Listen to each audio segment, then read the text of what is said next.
So I've been singing for as long as I can remember. When I look back at it, I think my passion began when my mom would play Britney Spears on the television, and I went to a concert, I think when I was 5 or 6, but I mean, it all started when I was so young, I don't remember exactly, but from then on, I always sang in my head, because I was so scared of being rejected from something I loved so much.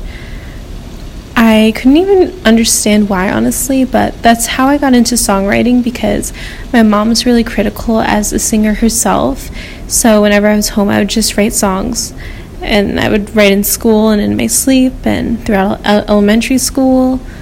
and honestly, it was just such a big part of my life, kind of like writing diary entries, but in songs daily. I had enough when I was about 11, and I really wanted to take voice lessons, so although no one really believed in me,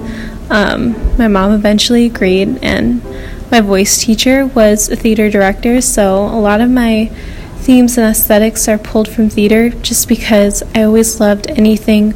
old Hollywood or vintage, but I never really saw these ideas expressed lyrically in mainstream pop radio at the time, so when I discovered musical theater, I was blown away, and I just began to explore a new direction of songwriting and searching for artists that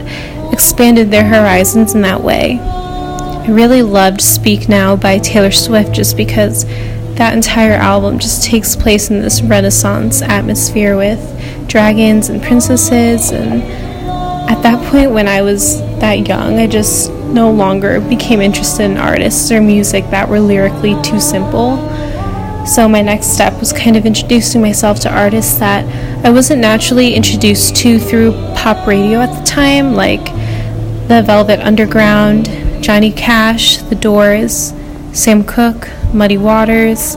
Chuck Berry, the Beach Boys, and even surprisingly Cher,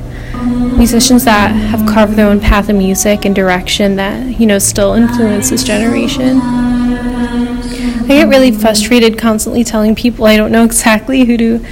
compare myself to. I mean, other than Moulin Rouge meets pop music, because that movie made me feel all the puzzle pieces align, for me artistically at least.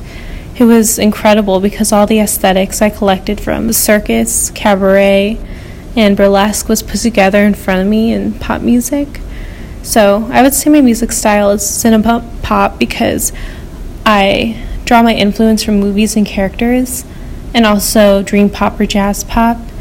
It's not really about being original for me, it's the realization that I could have so much creative control when it comes to my own music and songwriting, and taking the opportunity to make that happen. I'm so obsessed with music that I honestly feel haunted whenever I'm not doing it or listening to it, so it doesn't really feel like an option for me at this point. At the moment, I would say that the direction that I'm really bringing my music towards is to just celebrate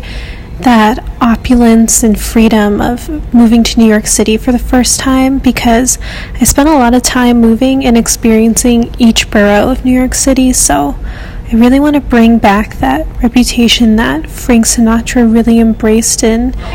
his music and the song New York. New York?